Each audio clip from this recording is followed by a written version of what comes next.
Bueno, pues ayer caía, la verdad, que casi un diluvio en la zona de Pechiguera, en Playa Blanca, entre el Hotel Rubicón y el faro de Pechiguera. En 2 horas, escasamente, más de 100 litros por metro cuadrado. Si eso es verdad, porque son los datos que nos ha facilitado, en este caso, Emergencia, podría ser uno de los datos pluviométricos más grandes de las últimas décadas en la isla de Lanzarote. Nunca antes, en tan poco tiempo, había caído tanta agua.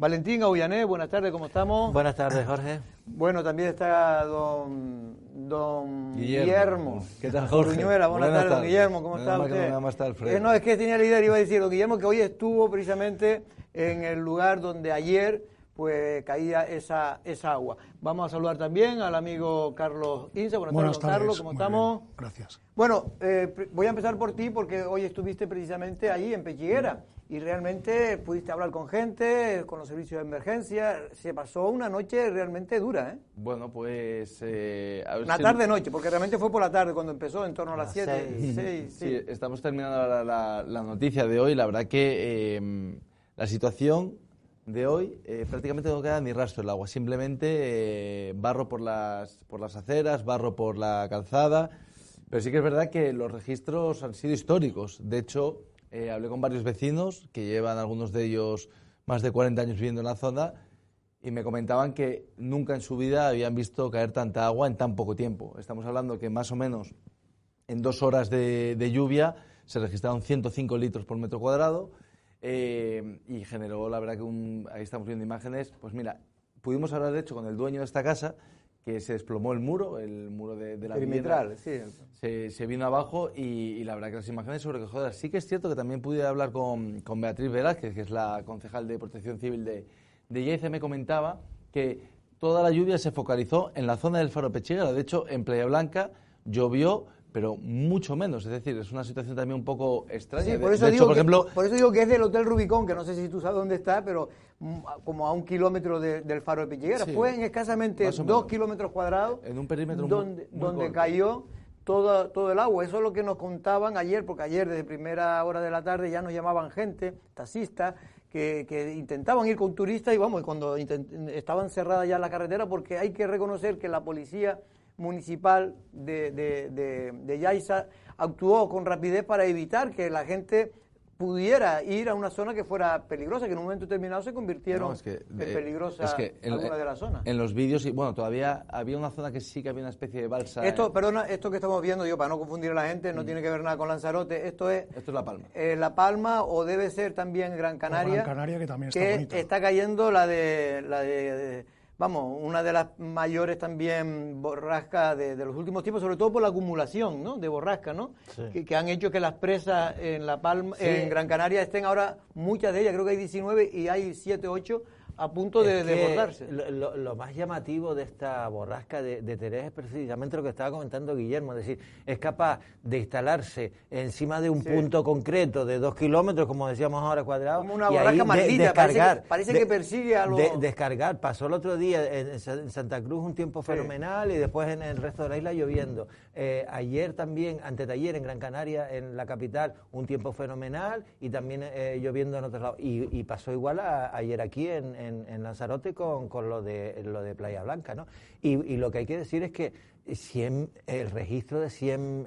yo es que ni me lo creo, fíjate es que ya eso, a efectos del seguro y todo, de la gente que tenga la casa que se la ha inundado, ya se considera más de 60 litros. Se considera como una especie de catástrofe, como una catástrofe natural, y entonces ahí tienes que ir al consorcio de seguro, que actúa muy bien, por cierto. Todos los que tienen seguro, si pasara eso y fueran a pedirle y el seguro le dice que no lo atiende, siempre tienes el consorcio de seguro que funciona bien, que es estatal. Ahora continuamos contigo, porque también estamos esperando, Guillermo, que se termine la pieza informativa para poder ponerla. Decir que en Gran Canaria se ha armado medio follón porque se suspendieron las clases.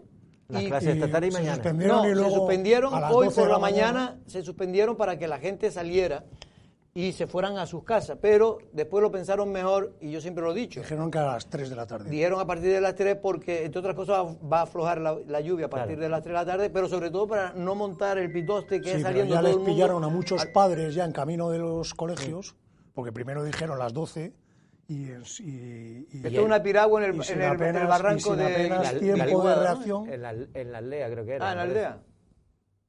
No sé si en el barranco, no recuerdo bien, pero es que vamos, en sí, cualquier eso caso. es en Las Palmas haciendo... Sí, con un kayak, de eso, una piragua. Carlos, ¿estabas tú comentando algo? Sí, nada, lo que has dicho, el contratiempo ese que a muchos padres se han visto con el cambio ese de horario y que les ha desconcertado, pero bueno, yo creo que es también una cosa más bien anecdótica. Lo importante también es ayer el comportamiento de bomberos, fuerzas del orden, policía, guardia civil, voluntarios y el consorcio de emergencias, como siempre, que está ahí primero. Toda esta por lo visto actuaron de una manera extraordinaria también, ayudaron mucho, ayudaron a que todo esto se haya quedado en poco y ahora estarán valorando pérdidas. Las pérdidas son importantes, como decís, ya pasan a nivel de catástrofe por el volumen de agua caída y por los desperfectos causados también, la cuantía de los desperfectos. Y bueno, pues todo ahora esperar las valoraciones. Todo esto que estamos viendo, si no me equivoco, digo para no confundir a los espectadores, es Gran Canaria. Donde está cayendo desde ayer una lluvia terrible. Ha caído ya en los días pasado anteriores. a nivel 2 en Gran Canaria. Efectivamente. Para poder pedir recursos de la UME. Viene el ejército. La UME, porque hay como 1.000 personas ya que están, pues eso... desalojadas o confinadas. Así que no se pueden movilizar. Y la verdad es que sí, ha sido impresionante. Y lo de las presas que decía, efectivamente... Pero el pueblo de Fataga creo que está confinado. Se han llenado las presas y entonces lo que hacen es una especie de desagüe, ¿no? Sí, claro, tienen los aliviaderos. Pero el problema que decía el presidente del Cabildo de Gran Canaria es que por muchos aliviaderos, si cae mucha más agua no da tiempo de echarla todo y por eso es el temor al desbordamiento, ¿no? Pero bueno, en cualquier caso, parece que decía que tranquilidad, que la cosa estaba más o menos controlada, pero estas cosas, si deja de llover, pero si sigue lloviendo... Perdón, porque antes perdí un poco el hilo, no sé lo que comentaban con respecto a Tenerife y a La Palma, está leyendo ahora mismo en Twitter, sí. en X, que esta tarde suspenden los turnos de todos los centros educativos, tanto en Tenerife como en La Palma, y mañana también la actividad lectiva presencial queda suspendida en todos los centros educativos de Tenerife y La Palma. Y en Gran Canaria, también. En Gran Canaria ya la suspendieron, lo que pasa es que volvieron a decir que la mantenían abierta las clases hasta las 3 de la tarde. A partir de las 3 es cuando pueden ir a recoger a los hijos o a los alumnos. Y mañana, hoy por la tarde, también se clausura las clases y mañana también por prevención. No se sabe si mañana, a lo mejor mañana va a salir un sol de hecho, en Gran Canaria, porque como bien decía antes Valentín, este tipo de borrasca es muy difícil, y más en islas, de acertar, ¿no? Lo que cayó ayer precisamente en la zona de Playa Blanca era inimaginable. De todas maneras, por suerte, dentro de la desgracia, porque sí que había gente afectada. Yo hoy por la mañana estuve hablando con varios vecinos y algunos me comentaban que seguían sin luz, que seguían sin agua. En el caso del hombre en particular que tenía esa vivienda, que era una especie de chalet, pues también había perdido parte de su... Mira, este es hoy por la mañana, lo que queda, los restos del paso de la borrasca. Pero sí que es cierto porque la suerte también, perdona un momento, es que al caer tanta agua en costa tenemos suerte porque tiene un sitio de salida, que es el propio mar, ¿no? De hecho, eso que estamos viendo ahí es una especie de parcela, era una especie de marisma hoy. Sí. Entonces, bueno, sí que es verdad que eso pudo chupar un poco el agua y servir de conducto natural para la lluvia, pero por suerte comentaba que esta borrasca Terés, entre comillas, no ha afectado mucho a Lanzarote, más allá de los desperfectos en el litoral, vientos fuertes, pero bueno, vientos que son relativamente normales en Lanzarote, tampoco son vientos de 80 kilómetros por hora pueden ser relativamente normales, pero lluvia no ha dejado mucha, porque si hubiesen caído estos registros, por ejemplo, en Arrecife... Bueno.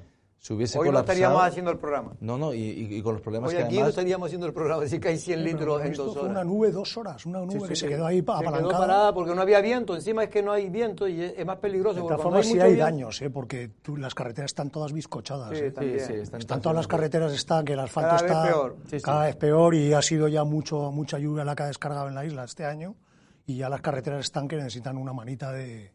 Y ayer se provocó por la noche un cierto caos, es normal, ¿no? Es que no es normal el agua que cayó, porque los servicios, tanto de la policía, tuvo que cortar el tráfico, mucha gente que tenía que entrar a sus urbanizaciones no pudieron hacerlo, sino después más tarde, evidentemente por seguridad de ellos, ¿no? Y bueno, y menos mal, porque creo que vinieron los bomberos de Arrecife, los bomberos de Uga, y también creo que habían 9 o 10 motobombas extrayendo agua por la noche. Y protección civil. Pero el problema que existe es que realmente no tenemos capacidad para afrontar episodios de esta magnitud. Y repito, por suerte se localizó y se focalizó todo en un perímetro relativamente corto, pero si hubiese llovido así, imagínate que esa nube... En el resto de Playa Blanca. Claro, imagínate que se hubiese extendido a diferentes puntos de la isla, que hubiese ocurrido esto en el Faro de Pechiguera, pero que hubiese llovido igual en Aría y en Costa Teguise, pues hubiésemos tenido un problema porque las dotaciones... Sobre todo en los núcleos urbanos, claro, porque donde más es cuando hay núcleos urbanos, es donde hay más, cuando cae ese tipo de cantidades de agua, ¿no? Mira, ahí se ve, esto es esta mañana. Esto se rompió la acera, ¿no? Sí, porque... Se hundió. Sí, porque al final la base de la acera es tierra y con la fuerza del agua pues fue haciendo un pequeño socavón debajo y cedió. Tanto eso como parte de... Ahí estamos viendo el muro de la vivienda, que además el propietario estaba en la casa con los niños pequeños. Ya.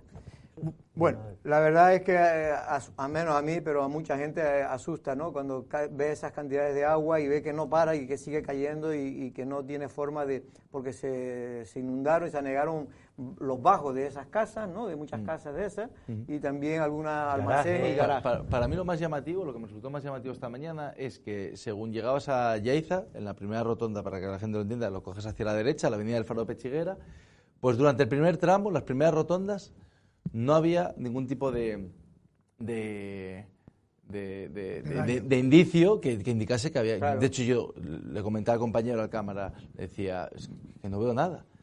Y es llegar a un punto determinado, una rotonda, y de ahí hacia adelante está toda la carretera llena de barro, con un barro así, con todos los barrancos que se ven que han corrido y que han arrasado con todo. Pues eso el amigo taxista que nos informó, nada más pasar, nos lo comentaba, dice que es una cosa increíble, dice, porque había hasta sol, cuando él llegaba, a mitad del camino había hasta sol, o no había nada de lluvia, y cuando llegaron justo en el Rubicón, la rotonda del Hotel Rubicón, que yo creo que ustedes conocen, ¿no? Que es el que está antes de llegar al Faro de Pechiguera, desde ahí hasta el Faro de Pechiguera y un poco por arriba hacia la Montaña Roja fue donde cayó toda esa agua. No tenemos tiempo de ver la crónica porque todavía la están elaborando nuestros compañeros de informativo y los editores, pero bueno, después si tenemos tiempo lo veremos. Una buena noticia y que viene bien para todas estas cosas, para los sustos sobre todo, es que ya vamos a tener un nuevo helicóptero más cerca. Antes estaba en Gran Canaria, el helicóptero medicalizado, ahora está en Fuerteventura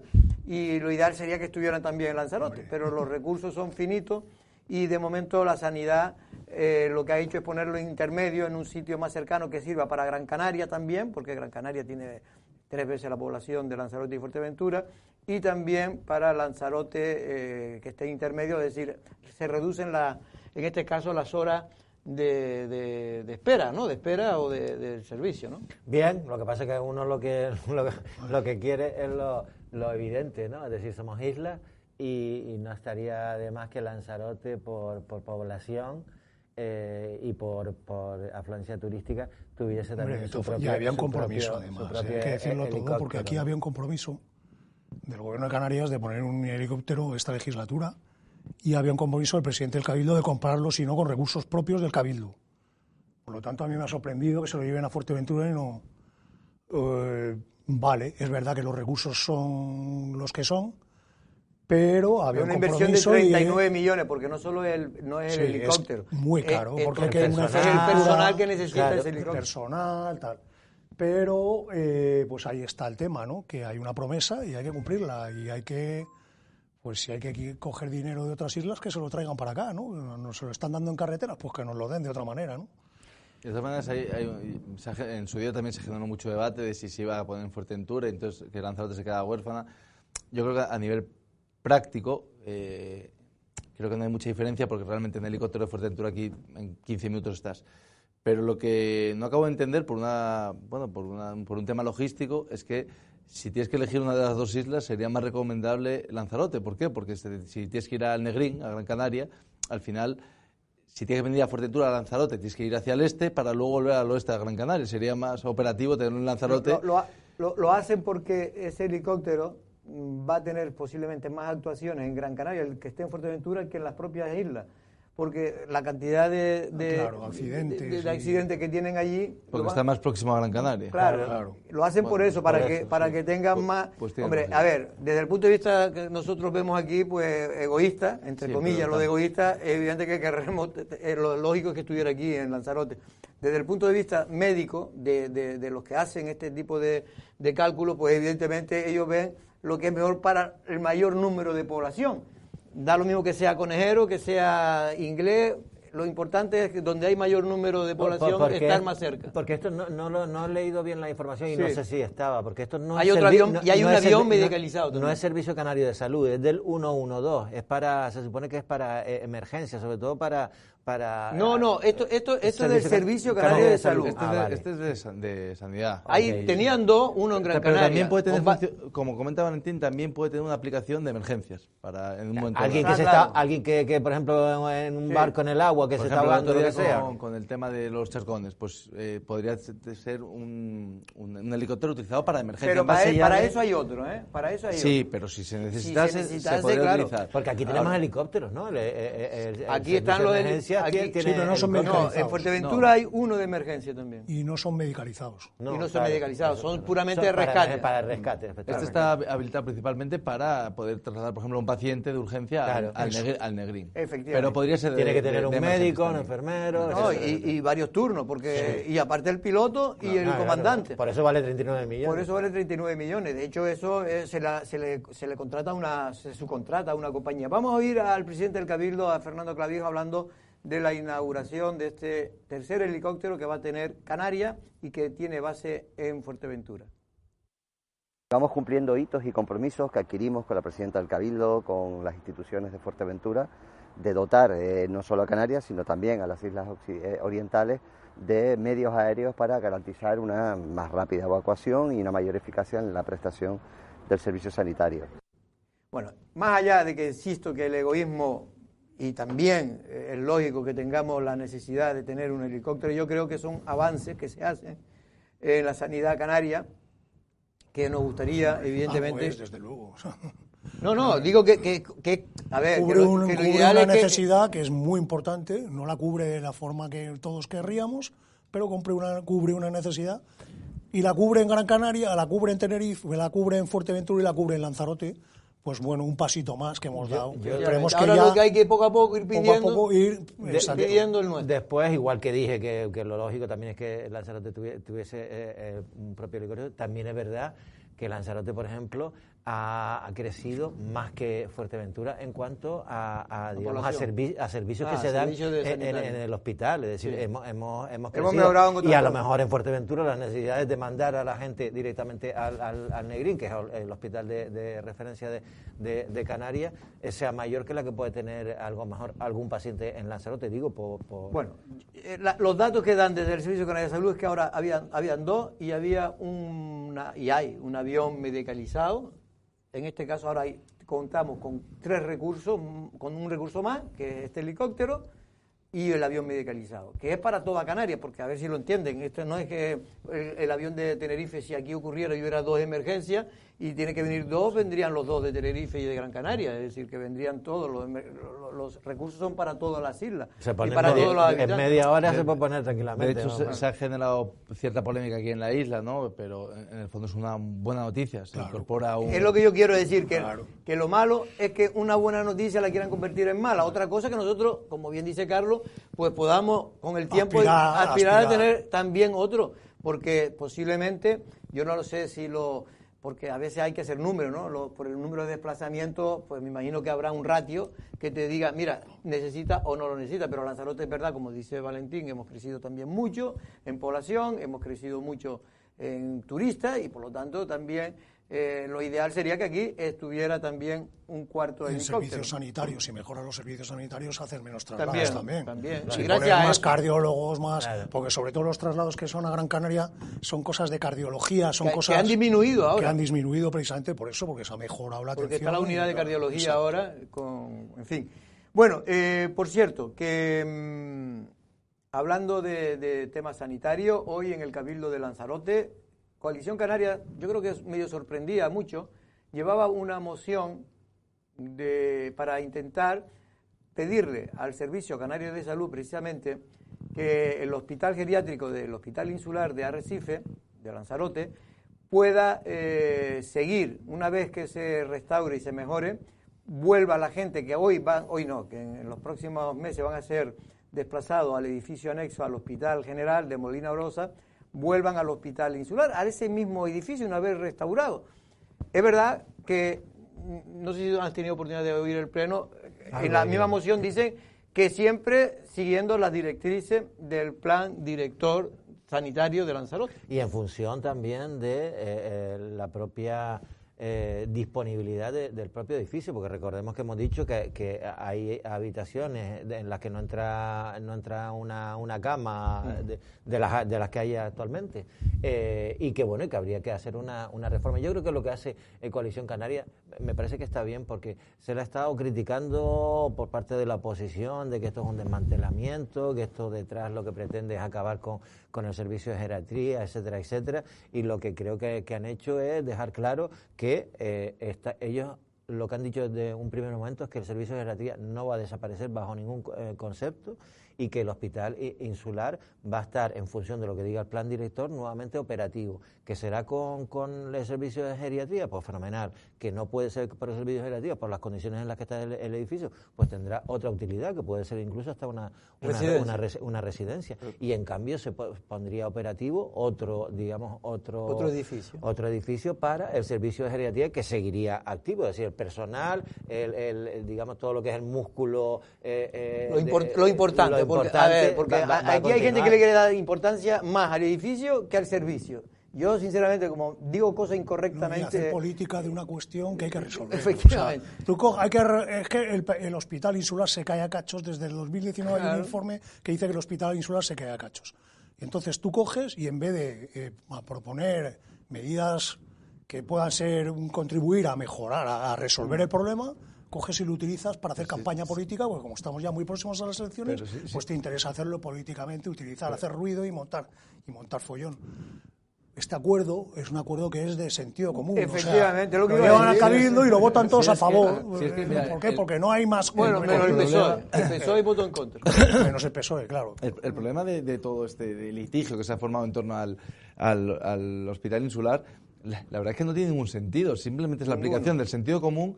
Y yo creo también los medios de comunicación, lo digo sinceramente, los medios de comunicación hemos alentado y hemos en cierta manera formado parte de un circo mediático político que no tiene nada que ver con el problema en cuestión.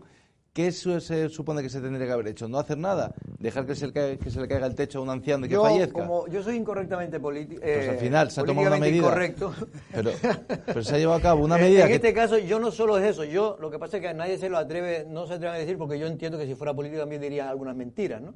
Pero yo, si fuera el responsable, de verdad que pudiera ser, yo evidentemente, para mis padres, desearía que fueran un edificio nuevo, que se mantuviera el servicio y se mejorara todavía mejor lo que es el servicio, pero un edificio nuevo. ¿Cómo va a ir a un edificio que se hizo en los años 50 como se hacían aquellos edificios? Que está protegido, que por lo tanto no se puede hacer las nuevas infraestructuras que ahora necesita un hospital de esta característica. Pero como eso nadie se atreve a decirlo aquí, porque los políticos son todos unos miedosos, porque creen que el pueblo le engaña y cree que quiere que estén allí los viejillos, aunque estén en malas condiciones, pero es el hospital de toda la vida. Pero la realidad es que la moción de Coalición Canaria tiene todo el sentido común, que implica que oiga, si ese edificio reúne las condiciones según los técnicos, ¿por qué no va a decidir? Claro. Pues seguiremos allí. Si no, pues tendremos que irnos a otra parte. No, pero y sobre todo que critica al PSOE sabiendo que cuando estaban ellos gobernando pusieron en marcha un plan funcional que hacía desaparecer todas las camas hospitalarias del Hospital Insular, y lo iban a hacer para temas administrativos, etcétera, etcétera. Entonces, claro, eso lo iban a aprobar en la anterior legislatura. Entonces, ahora resulta que han tomado la carta en el asunto. Han evitado lo que es fundamental, lo que dice Carlos, decir, oye, si el informe del 2019 te dice que se pueden caer los techos y tienes que hacer algo, es decir, es que lo increíble era que no se hubiese hecho nada hasta ahora. No, el peligro, tampoco lo dice nadie, es que sigan ahí dentro. Ese es el peligro. Lo negligente es no hacer nada al respecto. Ese es el peligro, que todavía falte 2 o 3 meses para poder sacarlo. El Partido Socialista ha abierto ahí una brecha, utilizando las personas mayores, que a nivel político, pues bueno, son personas, un colectivo vulnerable, etcétera, etcétera, y en cuanto vio que empezaba a calar, ya empezó a tirar del hilo, pero de un debate que no tiene debate, que es absurdo. Y ya no verás que si por casualidad, que espero que no ocurra nunca, de verdad, ocurre cualquier incidente o accidente en ese hospital, ya verás al Partido Socialista diciendo, no cuidan a los pobres ancianos, lo tienen metido en una residencia que se está cayendo, no la han arreglado, y ellos tuvieron 4 años y no hicieron nada, y si no, vamos a ver el pleno. El Pleno del Cabildo de Lanzarote ha aprobado este martes, día 24 de marzo, la moción presentada por Coalición Canaria para instar a Sanidad a conservar y garantizar la actividad del Hospital Insular en su actual ubicación una vez se rehabilite el edificio principal. El PSOE votó en contra. El consejero de Bienestar Social, Marci Acuña, explicó que la iniciativa responde a los graves problemas estructurales y de seguridad detectados desde 2019 y confirmó que el servicio de geriatría se trasladará de forma temporal al edificio anexo del Hospital General Molina Orosa. La consejera del PSOE, Paula Corujo, justificó el voto en contra al considerar la moción una trampa. Con esta moción intentan hacer creer a la gente que están defendiendo el Hospital Insular, mientras le cuelan una cláusula engañosa por detrás para dejarlo en el aire. Es un texto pensado para quedar bien hoy y para tener la puerta abierta mañana. Y eso, señor Acuña y señor Betancor, no es política seria, eso es intentar engañar. Acuña replicó a los socialistas criticando su gestión anterior al frente del Cabildo. El modelo que planteaba el Partido Socialista, porque el Partido Socialista tiene una virtud, cuando está en la oposición tiene solución para todo y cuando está en el gobierno no hace nada. Eso sí que se lo tengo que reconocer, una coherencia en eso absoluta. Ahora estamos en la oportunidad de construir, Vamos a pensarlo bien, vamos a ir de la mano de los equipos directivos del hospital y a definir el mejor modelo posible. El consejero de UPI Nueva Canarias, Óscar Noda, apoyó la moción, aunque mostró dudas sobre el futuro del centro en el marco del Plan Director de Sanidad. Me generan muchas dudas y lo que le pido es que quite esa última frase de la moción y yo la apoyaré, porque confío en que ese servicio, que insisto es exquisito y lo digo por conocimiento personal, que vuelva allí con el edificio en condiciones, pero que no dependa de este plan de infraestructura, porque si no, da a entender que ese plan no lo va a reflejar así. Gracias. Desde Vox también respaldaron la iniciativa, aunque con la exigencia de que el hospital continúe como geriátrico tras su reforma. Le pedimos transparencia sobre todo con todo este proceso. Y sobre todo, lo que no espero es volver a este pleno a estar volviendo a pedir comisiones para que todo lo que se acaba de decir aquí no sea una realidad. Porque creo que no nos merecemos los lanzaroteños esa situación sobre este hospital insular. Entonces, por lo tanto, le voy a decir lo mismo. Esto no es un cheque en blanco porque nuestra gestión como oposición será fiscalizar que eso sea real. Acuña cerró el debate pidiendo responsabilidad y consenso entre los grupos. El Partido Socialista cuando estaba gobernando no soluciona nada porque tuvieron la oportunidad de hacer la integración, tuvieron la oportunidad en 4 ejercicios presupuestarios de poner ficha financiera a eso que usted está diciendo y pusieron 0 euros para la reforma de ese hospital insular y dejaron el problema avanzar. Esa es la realidad y esa es tosuda. Yo no he dicho que 50 millones me parece mucho o poco. He dicho que el presupuesto que ustedes dejaron es de 50 millones y que alberga allí un edificio de 5 plantas. Y a mí ese modelo no me gusta. ¿A usted le gusta un mamotreto de 5 plantas allí? Pues a lo mejor deberíamos revisarlo. Yo lo que digo es, vamos a dejar que ese grupo de trabajo lo estudie, lo valore y podamos ponernos de acuerdo. A mí me gusta más un modelo en el que se restaure el edificio actual, sin cambiar la volumetría, porque en el modelo de ustedes pasamos de 6.000 metros cuadrados de edificación a 18.000.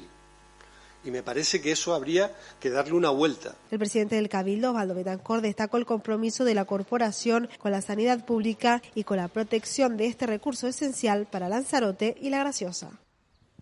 Bueno, yo creo que, de verdad, que espero que el sentido común se imponga, ¿no? Y si los estudios... A ver, yo cuando tengo un problema en fontanería en mi casa, llamo a un fontanero. Los del PSOE llaman posiblemente a un agricultor o llamarán a alguien. Yo llamo a un fontanero, que es el que sabe. Y cuando tengo un problema en sanidad, Pues consulto a los médicos y a los técnicos sanitarios. Es que hay y son los que tienen que decirnos dónde debe de ir ese edificio en las mejores condiciones. Lo que nosotros tenemos que luchar como lanzaroteños es que no desaparezca el servicio, porque esto es un servicio anómalo para el Servicio Canario de Salud. No existe en ninguna otra isla. Eso sí que puede correr peligro. Que corra el peligro el servicio, no el edificio. Lo que hay que luchar es para que se mantenga el servicio. Acá que hay un plan rector a 20 años, con las infraestructuras que van a ser necesarias en la isla de Lanzarote. Ese plan rector es lo que tiene que imperar. Y está hecho por técnicos que saben lo que hay que hacer. Y no está hecho por el típico político que llega aquí, está un rato, se lee los 4 papeles que tiene sobre la mesa en el Cabildo y después se va a montar un follón o a montar un meeting con un tema preocupante como es este. Lo importante es que se cumpla el plan rector y ese plan rector diga lo que hay que hacer con ese edificio. ¿Se puede restaurar? Perfecto. Y si no se puede restaurar, a otra cosa. No, restaurar sí se puede restaurar. El problema es si una vez restaurado... se puede dar el uso que tiene ahora. Si una vez restaurado se le puede dar el uso que necesita la sanidad de los 2000. Exactamente. De los años ya... Dentro 2000, de un orden y un concierto. 2030. Pero si sigues ofertando el servicio, ¿qué problema existe? Claro. Si por lo que sea el plan director considera que no se puede aplicar el servicio de ahora mismo, pues se busca otro edificio y no pasa nada. Tampoco digo que se derribe los Yo creo que la discusión debería estar no tanto en el edificio, sinceramente, sino en mantener el servicio y mejorarlo. Pues eso es lo importante. Se va a mantener, que eso es lo que le preocupa a la gente. El servicio se va a mantener. Claro. Que después eso se destina a bingo para que los mayores vayan a jugar al bingo por las tardes, porque no pueden caber las camas de los hospitales y porque el servicio está caduco y no sirve, pues no se puede hacer un hospital, pues que lo hagan para otra cosa, que lo destinen a otra cosa. Efectivamente. Bueno, de hecho el propio proyecto que lo decía Marcia Acuña, el propio proyecto del Partido Socialista cuando gobernaba tanto el Cabildo como el Gobierno de Canarias, precisamente, porque eso hay que decirlo para que la gente sepa, para que sepa la realidad y los datos. Había un proyecto que decía que en el edificio actual no iba ni una sola cama, una sola cama hospitalaria. Iban en un edificio de casi 9.000 o 10.000 metros que iban a ser anexo al edificio viejo. Del doble de lo que ocupaba ya el actual. No, y lo que dice el consejero que es verdad, también en ese plan funcional de Dolores Corujo en la etapa anterior, se eliminaba hasta las 50 plazas de residencia de mayores, sin alternativa de dónde poner a esos mayores. O sea que, ¿sí? Bueno, por cierto, que la mini crisis, por llamarlo de alguna manera, cuando el concejal de Vox no, ya no es de Vox. De PP. Ahora no es de ningún partido, ahora está en el grupo mixto de Ginés. Había provocado que se reuniera la mesa del pacto, pues ahora ha dicho que más o menos ya ha podido hablar, que es lo único que no quería romper nada, que es lo único que quería era corregir cosas, y no sé si tenemos la posibilidad de oírlo a el total de Ginés, en este caso Ginés González. Yo considero que, como pertenezco a este grupo de gobierno, en la parte decisiva, considero que habían cuestiones que había que mejorar. Creo que lo lógico es decirlo, no a lo mejor públicamente, ahí quizás me haya equivocado, pero también es verdad que viene de atrás, no viene de un momento ni una calentura. Cierto que bueno, por lo menos parece que las cosas empiezan a mejorar en algunos puntos, en algunas áreas, se empieza a cambiar algo la organización de ciertas áreas, las formas de sacar a lo mejor unos contratos se le está dando más impulso, y repito, no eran cuestiones de mis áreas. Bueno, pues lo bueno es que haya estabilidad, porque igual que en las empresas, los ayuntamientos son empresas y deben de funcionar con estabilidad para que se pueda beneficiar, en este caso, el pueblo o el municipio de Teguise. Vamos a ir con nuestro invitado, pero antes me gustaría, ya que hicimos el esfuerzo hoy de ir a Playa Blanca y tenemos equipos escasos, en este caso la crónica que Guillermo Uruñuela ha realizado de lo que fue ayer ese temporal, ese digamos diluvio que cayó en 2 horas en la zona de Pechiguera. Esta es la imagen que resume lo que se vivió ayer en la tarde-noche de Playa Blanca, en la zona del Faro de Pechiguera. Hasta 105 litros cayeron por metro cuadrado en apenas 2 horas. Una lluvia que colapsó la zona residencial de Montaña Roja, inundando domicilios y avenidas. Y esta otra es la imagen de hoy por la mañana. aún quedan rastros de una tromba de agua que anegó la zona. Yo es que nunca lo había visto, porque aquí un par de años sí que tuvimos un problema, pero hicieron un par de agujeros ahí en el muro del fondo y el agua salió bien, pero ayer tuvieron que tirar todo el muro. De hecho, este residencial, al igual que la avenida del Faro de Pechiguera, que hoy lucía de esta manera, fue el que más daño sufrió, con un agua que alcanzó los 30 centímetros de altura. Empezó a ponerse oscuro, a caer agua, pero agua... tremendo, tremendo. En la parcela adyacente a la casa de este vecino, los servicios de emergencia tuvieron que llevar a cabo una actuación para aliviar la situación. Y una de las principales y más efectivas actuaciones que llevaron a cabo los bomberos del Consorcio de Seguridad y Emergencias fue el derribo de este muro, que durante gran parte de la noche actuó como dique. La concejal del Ayuntamiento, Beatriz Vázquez, nos explica cómo están las cosas en estos momentos. Estamos valorando toda la zona que es más afectada. Ahora mismo concretamente nos vamos a dirigir a la zona del Faro para ver cómo está allí la situación con los vecinos. Las informaciones que nos llegan es que ayer todos los vecinos que habían tenido incidencia había quedado resuelta porque se había procedido al achique del agua completamente de terrazas y zonas anegadas. Y bueno, ahora toca hacer los informes técnicos necesarios. La avenida que va hasta Montaña Roja ha sido la más damnificada y uno de los mayores desastres se produjo precisamente en la avenida del Faro de Pechiguera. Como verán a mis espaldas, este inmueble sufrió grandes daños. Hoy Lanzarote Televisión ha podido contactar con su dueño, Davide Borguiñón, que nos cuenta en primera persona cómo vivió la lluvia en la noche de ayer. Lo viví bastante mal, yo y mi familia, claro, porque anoche empezó a llover, cayó un montón de agua, un par de horas. Cayó 105 litros de agua, ¿vale? Y nada, de repente empezó aquí a llenarse todo, y ¡boom!, se cayó el muro. Algunas casas a día de hoy siguen sin servicio de luz y también el suministro del agua en algunos hogares aún sigue sin restablecerse. Bueno, pues esta es la crónica de lo que fue un día realmente difícil para Yaiza, pero sobre todo para los habitantes.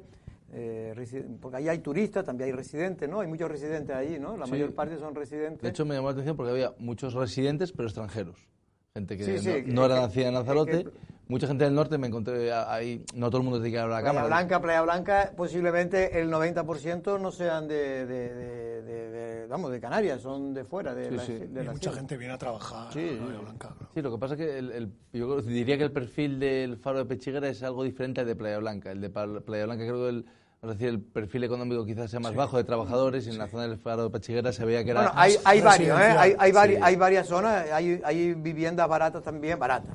La nota decía que de emergencia decía que había afectado a dos conjuntos complejos residenciales, La Calavera y Faro de Pechiguera. Sí, pero vamos, que allí hay, porque conozco esa zona, hay de todo. Yo hablé con varios, repito, que no todo el mundo... estos son de nivel medio alto, pero allí hay normales, trabajadores, hay mucha gente trabajadora. No digo que fuesen multimillonarios todos, pero sí que es verdad que algunos yo tengo aquí 2 apartamentos de alquiler vacacional, yo tengo la casa de este hombre, lo de casas grandes ahí, son chalés. Es un perfil, vamos a decir, un poquito más pudiente, diría, en esa zona. Sí. Insisto, ahí en esa zona, muy pegado al Faro de Pechiguera, hay una urbanización más normalita, corriente, que en aquella época se compraban los pisos a 90 y 100.000 euros, en aquella época. Hablando hace... Ahora ya no, seguro. No. Pero son urbanizaciones, digamos, de gente de clase trabajadora, que estaban allí, que se hicieron en su día, y bueno, pues... Pero efectivamente también hay muchos chalés y de nivel alto o medio alto.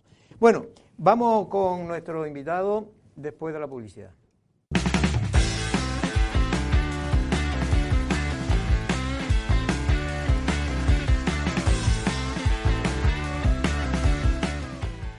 ¿Te apetece vivir una noche de flamenco diferente? El 27 de marzo el Auditorio Cameos del Agua presenta Viva, el aclamado espectáculo del bailaor Manuel Liñán dentro del Festival Escena Lanzarote. 7 bailaores en escena, música en directo y un flamenco valiente y emocionante. Una experiencia intensa en uno de los escenarios más espectaculares de Lanzarote. Entradas ya a la venta en catlanzarote.com. Viva en Escena Lanzarote. Centros de Arte, Cultura y Turismo de Lanzarote.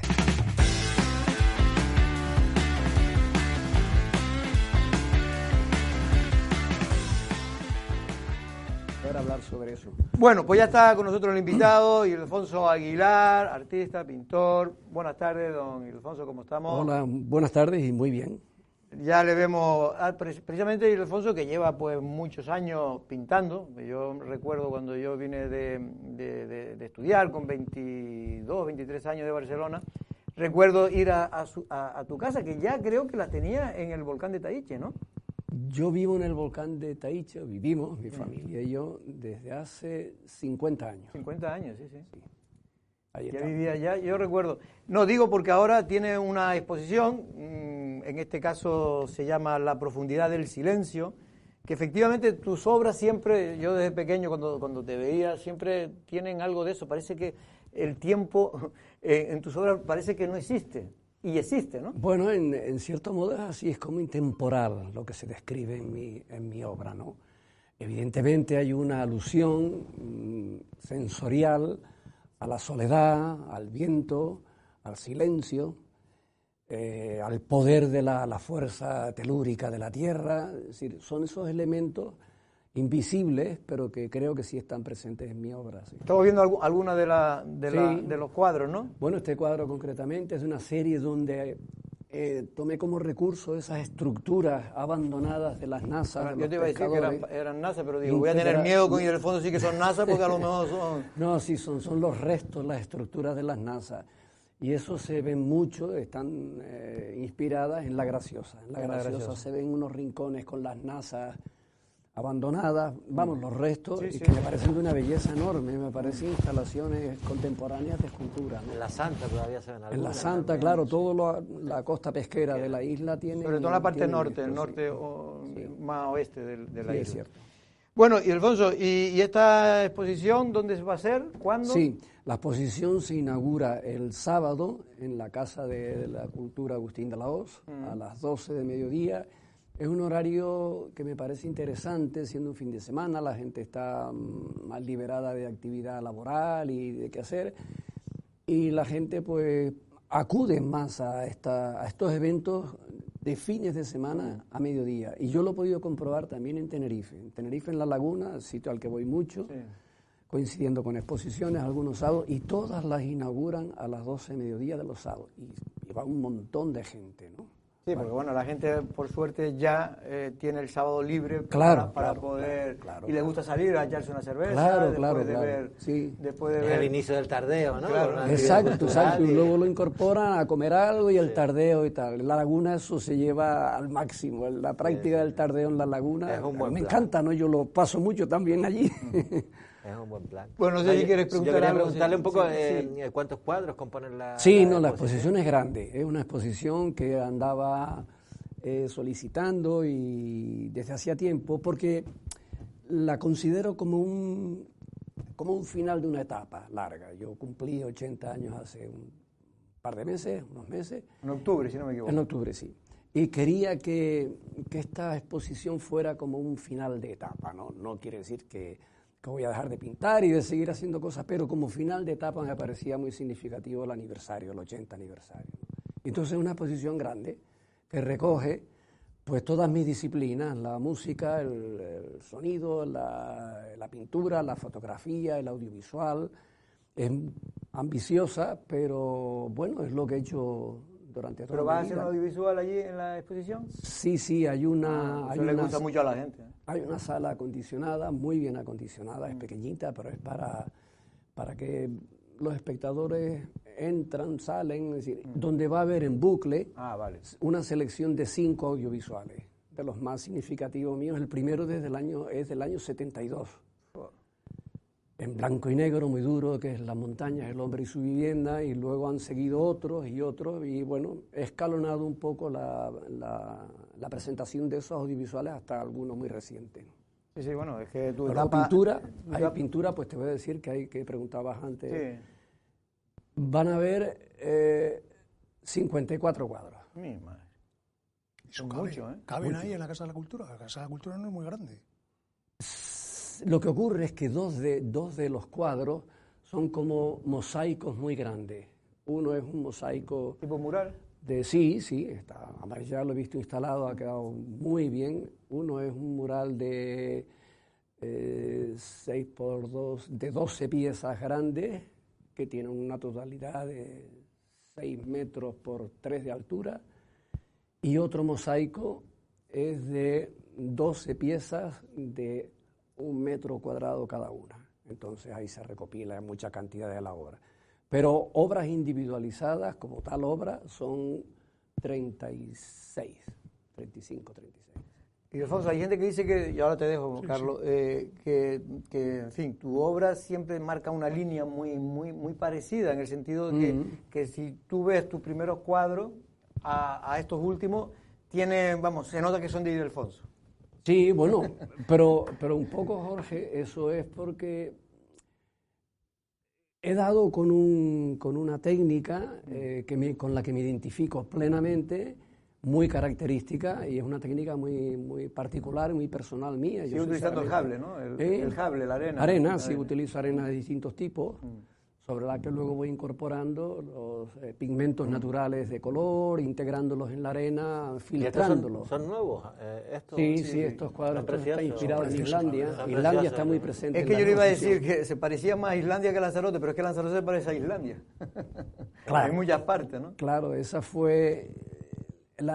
cuando tomé la decisión de ir a Islandia fue en el 2001, era porque estaba convencido que la sintonía visual, estética, el concepto del paisaje, la geografía de la isla, tenían una enorme similitud con Lanzarote. Y así fue, desde ese primer viaje me quedé impactado y he vuelto 5 veces más. La única diferencia allí es el frío, ¿no? No creas que hace tanto frío. Bueno, en Tahití a veces hace más frío que en Islandia. No, hombre, hace frío, pero es un frío seco, es un frío que se soporta muy bien con un buen abrigo. Vamos, hace más frío en Soria o en Madrid en enero que en Islandia. Bueno, eso sí, en verano... No, pregunta. En verano nos sube de 14, 15 grados en agosto, ¿no? Yeah. Y los montajes cinematográficos, musicales, ¿todo eso lo has abandonado o continúas también trabajando en eso? Sigo, es lo que comentaba antes de los audiovisuales, sigo trabajando en ello. De hecho, en el contexto de la exposición, porque van a haber una serie de actividades paralelas y complementarias a lo largo de los 3 meses que va a estar la exposición, se van a dar, en uno de ellos, sobre todo cuando se haga la presentación del catálogo, de la exposición que será hacia finales del mes de junio, se hará la presentación del catálogo. El previo a la exposición es la audición de una composición hecha por Samuel, por mi hijo Samuel. No es la primera vez que lo hace, a la que yo le incorporo imágenes precisamente, estrictamente de Islandia en invierno, que es una belleza increíble, como preámbulo a la presentación del catálogo. Eso será en el almacén. Hay otras actividades también en el almacén donde se proyectarán otras cosas, pero sí, la actividad de creación audiovisual sigo muy atento a ella y muy pendiente, ¿no? muy cotidiana, vamos, quiero decir. Entonces, sí que estaba pensando, Ildefonso, que no he visto todavía, mira que he visto muchos de los documentales de José María de Pais, sí. Pero no he visto, he visto algunas imágenes de cuando se presentó en su momento, pero no lo he visto entero. No sé qué te pareció el documental, qué éxito ha tenido. Bueno, él tenía evidentemente una idea muy clara y cuando me lo ofreció, dice, Ildefonso, estoy pensando hacer hechos sobre otros músicos más vanguardistas, más duros, de músicos canarios, pero lo tuyo es un caso un poco especial, porque todo tu trabajo ha estado vinculado a la música, desde que eras un chiquillo, jovencito, ¿no? Y es verdad. Y quiero hacer un trabajo sobre Ildefonso Aguilar y la música, ¿no?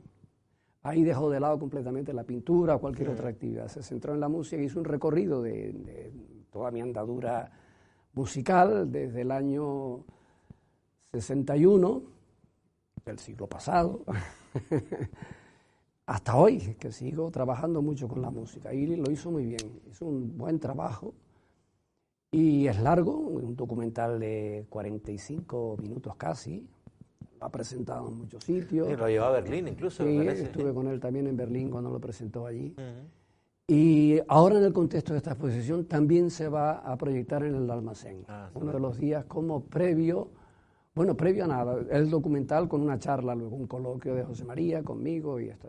Pues ahí lo veré entonces, aprovecharé. Bueno, porque Ildefonso, aparte que es multifacético, también el tema de la música, yo recuerdo que cuando tocaba, bueno, yo era un chinijo, pero ¿cómo se llamaba el grupo de rock que estaba también con el ya fallecido Pedro. también Pedro de Pedro ya fue un poco más de ¿No se llamaba Los Cangrejos, no se llamaba? No, eso fue posterior. Eso fue posterior. Nosotros iniciamos la andadura en la música 4 personas, 2 hermanos procedentes de Lanzarote porque vivían en Valencia, los hermanos García, Pepín y Julio, mi primo Jesús Aguilar y yo. Eso formamos un grupito, un cuarteto que se llamó los Merry Boys. Maravilloso, ¿no?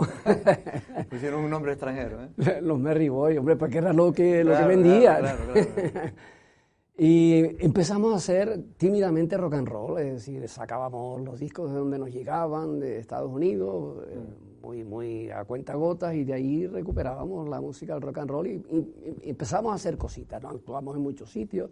Luego ya pasó a ser una formación un poquito más seria, en el sentido de que más componentes. Se incorporó Constantino López al piano, Cipriano Fierro, que fue fundamental, a la guitarra. Y esos fueron los Rebeldes. Ya los Rebeldes sí estuvimos dando bastante caña. Y luego ya pasó a los Jóvenes, donde ya se incorporó Pedro. Ese fue el periodo Beatles. Efectivamente.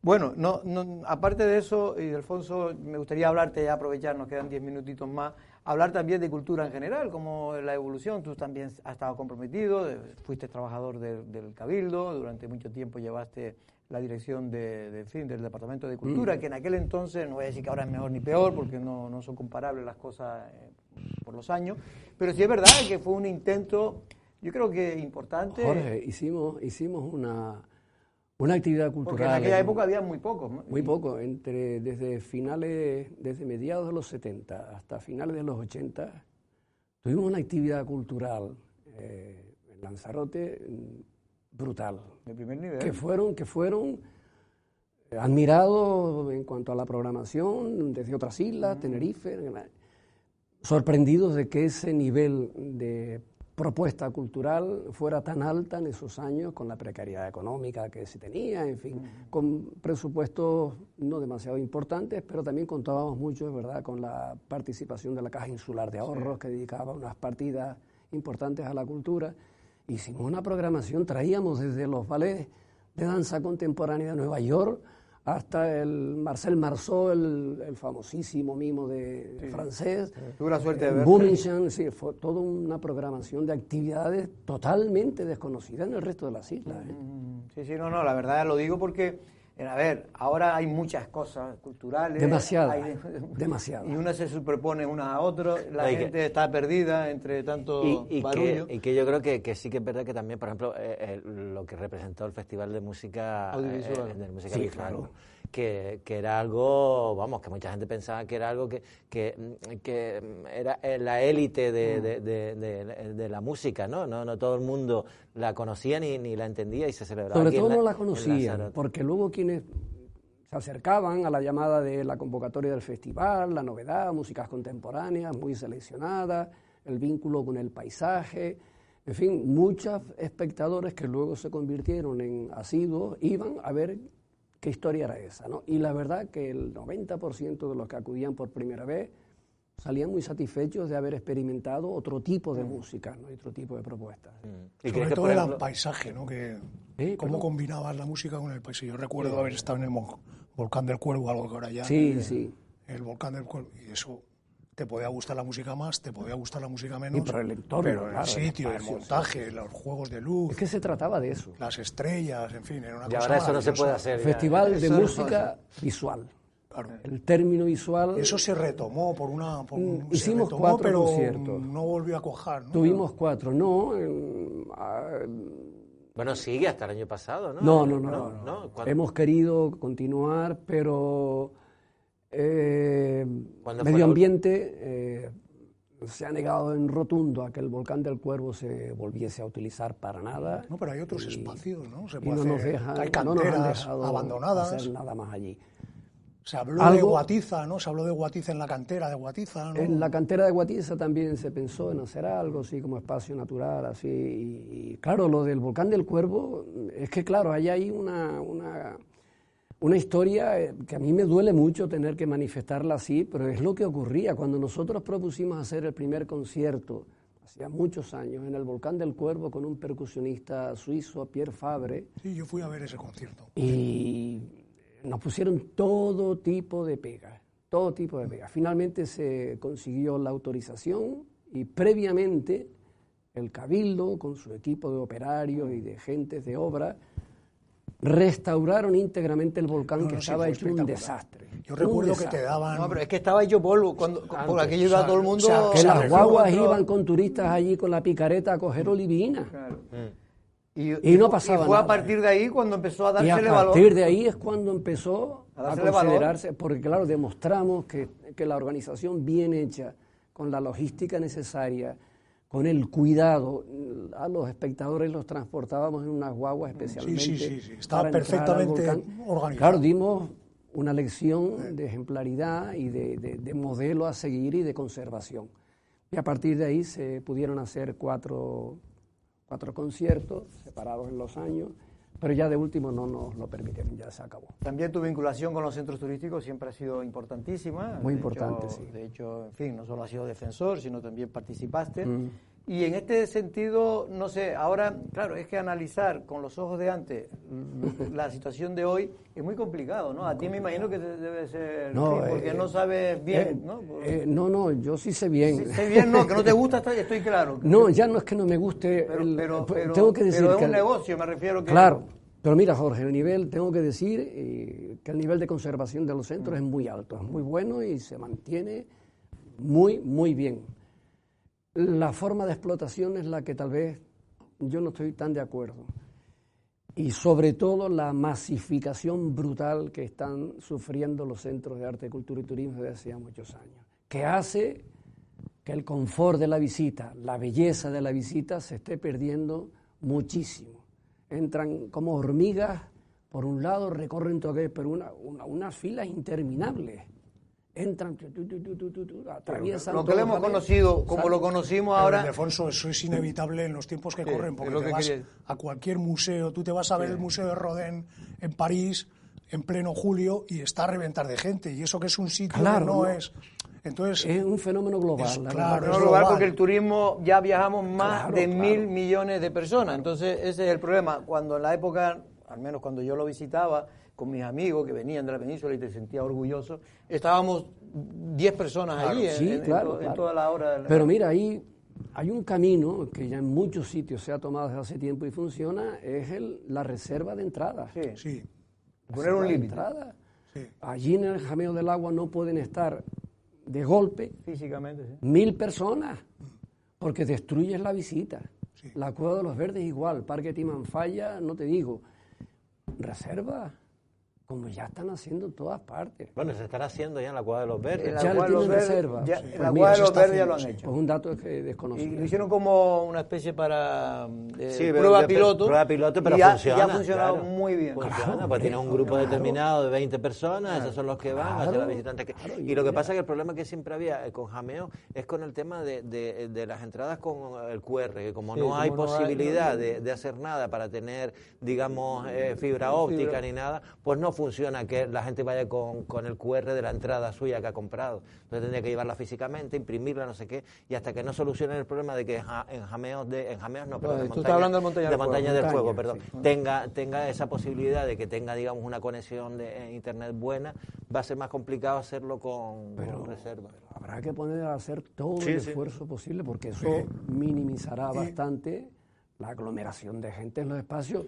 No porque sean mucha gente, sino porque tanta gente perjudican no disfrutas de la visita, claro. Yo lo que pasa, y perdona, pero esto ya es una opinión mía propia, es que se ha convertido en un puro negocio. Y cuando las cosas se convierten en un puro negocio, ocurren estas cosas.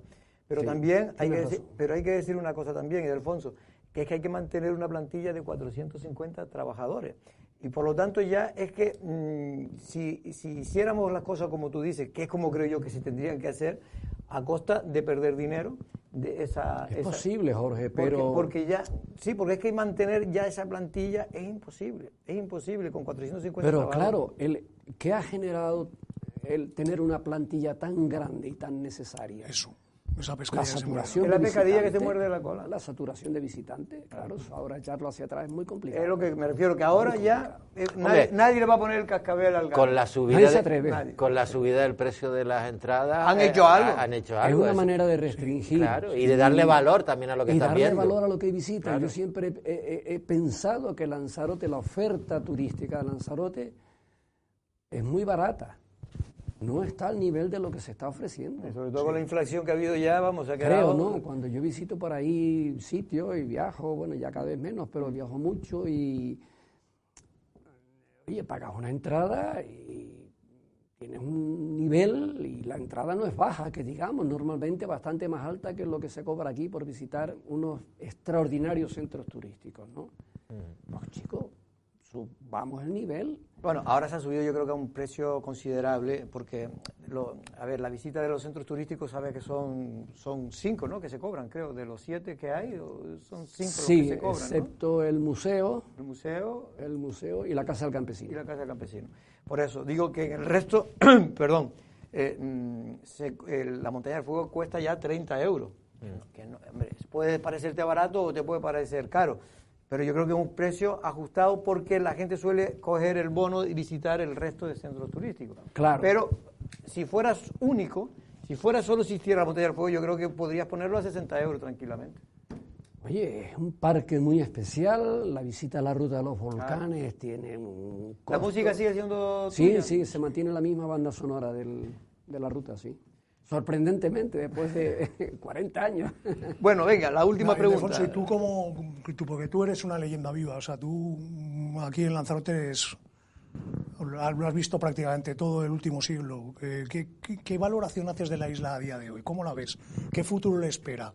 ¿Crees que se están haciendo las cosas bien? ¿Crees que falta voluntad política para arreglar algunos problemas? ¿Cómo ves la isla? Yo la verdad he de reconocer que mi especialidad no es exactamente últimamente el preocuparme demasiado, aunque lo padezco también, las infraestructuras que la isla pueda necesitar, no sé en qué sentido, hacen falta más, hacen falta menos, carreteras me da la impresión de que hacen falta alguna más. La isla, yo veo que marcha bien entre comillas, es decir, para mí el problema fundamental que tiene la isla, creo, así un poco en la distancia, es la saturación de visitantes. Claro. Creo que viene mucha gente a la isla y la isla no soporta tanto porque eso obliga a unas infraestructuras, obliga a todo, a transformarlo y a aumentarlo todo. Pero tú te vas al litoral español, no puedes poner una toalla en la playa. Aquí en Lanzarote eso no pasa. O sea, que estamos dentro de lo malo, por lo menos estamos en una isla, digamos, una isla dentro de lo que es el mundo global, ¿no? Sí, hombre. ¿No te parece? ¿No tienes esa impresión? Sí, ¿no? Seguimos manteniendo un estatus bastante personal y un nivel de conservación y de control de la visita. Sí, pero no se nos puede escapar. El problema es que yo creo que se nos ha escapado, a pesar de que efectivamente todavía queda margen para... Jorge, vamos a mirar 20 años atrás. Claro. Bueno, se llevaba todo bastante mejor. La isla sigue siendo la misma, el espacio físico de la isla sigue siendo el mismo. Yo sobre todo también los coches, me parece que los coches son muchos coches para las carreteras que tenemos. Evidentemente, yo creo que sí que ha habido un crecimiento que es palpable en todos los sentidos, ¿no? En la comodidad de vivir, en ir a los sitios. Pero sí que es verdad que, por ejemplo, en relación con lo que decía Carlos, o yo que estamos en Madrid y voy por Gran Vía, digo, Dios mío de mi alma, parece que es una manifestación, realmente. Entonces, es impresionante, pasa en todos lados. Y yo creo, por ejemplo, todas estas manifestaciones en contra del crecimiento turístico, el paremos ya, es no por Lanzarote, porque el problema lo tiene más mucho ahora Gran Canaria y Tenerife y Gran Canaria. En todos lados. Pero bueno, yo te quería preguntar, venga, la última, por los espacios culturales. Si quieres, porque sabes, aquí siempre ha habido un debate por el auditorio, por ejemplo, que es un gran debate. Otro tipo de espacios, no sé, museos, algún tipo de museo. Una carencia inaceptable de espacios para la difusión, la práctica y el fomento de la cultura. Hay muy poco. galerías de arte. ¿Cuántas hay en la isla? La del Almacén, que está funcionando más o menos bien, el Museo de Arte Contemporáneo, con unas especificidades muy concretas, y no hay más. La galería, la Casa de la Cultura de Yaiza, Mala, que tienen, ¿no? la Casa de la Cultura de Recife. Tengo que decir que ahora se ha convertido en un espacio expositivo de gran nivel, está muy bien para exponer, y bueno, están llevando una programación, pero faltan espacios. De todas maneras, la cultura es como residual en esta isla. Últimamente hay menos práctica y menos promoción de la cultura a partir de un cierto nivel hacia arriba, que es lo que teníamos antes, y es una carencia inexplicable. Es decir, las convocatorias a los acontecimientos culturales, la participación ciudadana es bastante reducida para el volumen de gente que vivimos ya aquí.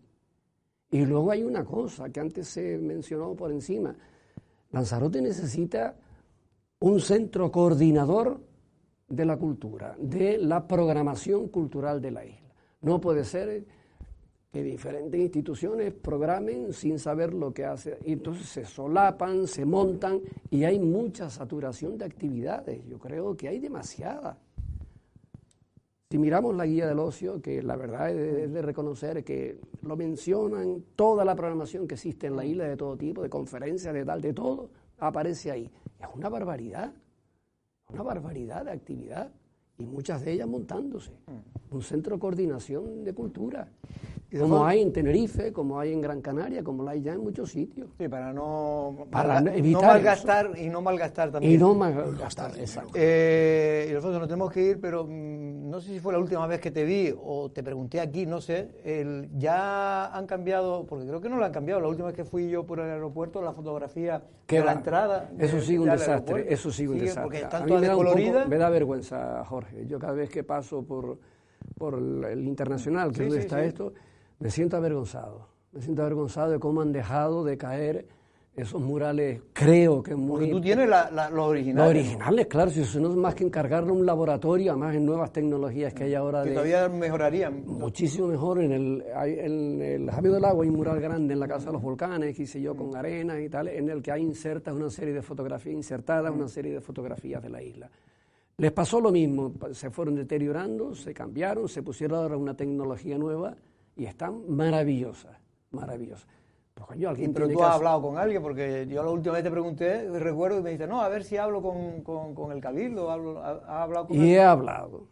Eso lo financió y lo hizo Centros Turísticos, fue quien montó esos murales. Yo he hablado con ellos, con Ángel, y lo he dicho, hombre, que... Es decir, que el aeropuerto ahí no tiene nada que ver, que es los centros turísticos lo que tendría que cambiarlo.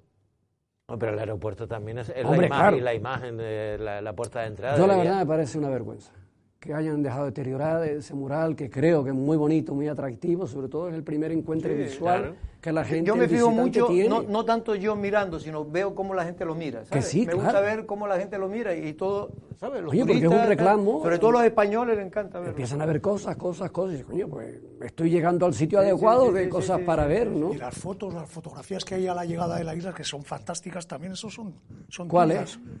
Todas las fotos que hay en tamaño... ¿El aeropuerto? Sí, no, de eso estamos hablando. De eso estamos hablando. Está muy deteriorada. Claro, es que están todas deterioradas ya. Yo pensaba que decías un mural suyo. No, mural no. Ahí lo que tiene es una Carlos escultura, se refiere, me refiero a las fotografías. A fotos impresas en papel que están en los pasillos de acceso. Eso es nuevo. Pero esas las hiciste tú, ¿no? Las mías son ya las que están en los pasillos cuando vas a bajar a recoger el equipaje. Vale. Son transparentes, son diapositivas. Vale, que están muy deterioradas. Sí. Están descoloridas, descoloridas. Pues... ¿Y de mi exposición cuándo hablamos? Pues será la próxima. Como un porque uno de los... Mucha gente estará preguntando, que te conoce hace un montón de años, ¿cuál es el secreto de Ildefonso? Porque aparte de pintar, de la música y tal, que desayunas, tendrá otro secreto. El secreto, la música, la pintura y la atención de mi queridísima esposa, verdad es que me mantiene muy bien. La verdad. Te mantienes perfecto, ¿no? Está estupendo. En este caso... No hay que decir que se conserva porque parece que uno es una lata de conserva, ¿no? Pero sí, se mantiene en forma. Bueno, Alfonso, me alegro verte por aquí y haber hablado un rato aquí en Café de Periodistas, que normalmente son más temas políticos, pero hoy hemos querido darle un tinte más cultural. Me parece estupendo. Muchas gracias por invitarme. Carlos, nos vemos mañana también al amigo Valentín. Saludos. Y nosotros, no es una amenaza, pero mañana a la misma hora. Buenas tardes.